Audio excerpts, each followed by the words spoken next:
और हम बड़े कष्ट में रहते, इतनी पूजा पाठ करते हैं, इतनी ध्यान साधना करते हैं, एक प्रश्न आता है अक्सर, और हम बड़े कष्ट में रहते हैं। शारीरिक, मानसिक, आध्यात्मिक, आर्थिक, सामाजिक, पारिवारिक रूप से हम कष्टों में, संकट में बने रहते हैं। और जो निठल्ले टाइप के हैं, कुकर्मी टाइप के, हाँ आवारा टाइप, ये बड़े मौज में रहते हैं, इन्हें कोई कष्ट नहीं होता, एकदम परफेक्ट। ये मांस के लोथड़े की तरह पैदा हुए और मांस के लोथड़े की तरह सड़ के मर जाएंगे, जो मौज में दिख रहे हैं। लेकिन आपका जो एक आकर्षण पड़ा हुआ पीछे ध्यान साधना का, पिछले आयामों में, पिछले कालखंडों में, पिछले युगों में, वो आपको बार बार आकर्षित करता है। कहते नहीं, पूत के पांव जो है पालने में दिख जाते हैं। अगर वो क्रिमिनल था, आवारा था, तो उस टाइप का उसको भाव बनता है, जो जैसा था उस तरह के भाव उसके आकर्षित करते हैं।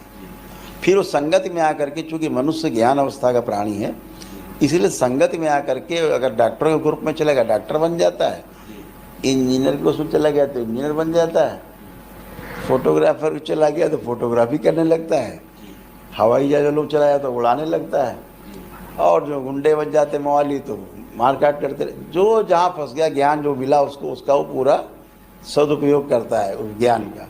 अब वो ज्ञान कैसा है उसके लिए, जिसको ज्ञान मान के बैठा, वो सूचना है, उसकी सूचना के आधार पर चलता है मनुष्य।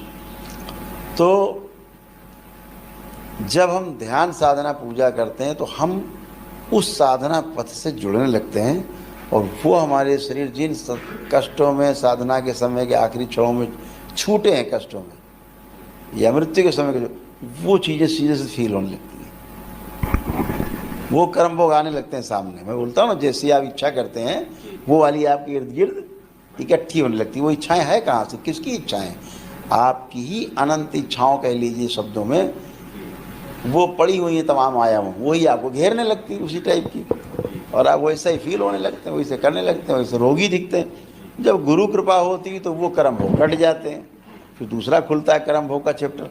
ऐसे एक एक करके आप अपनी स्मृति नष्ट करते जाते हैं, नष्ट करते जाते हैं, और आप धीरे धीरे धीरे धीरे धीरे धीरे धीरे धीरे उस यात्रा की ओर चलने लगते हैं जिसके लिए आपने जन्म लिया है। तो इसलिए कष्ट और रोग आपको महसूस होते हैं, जबकि वो कष्ट और रोग आपके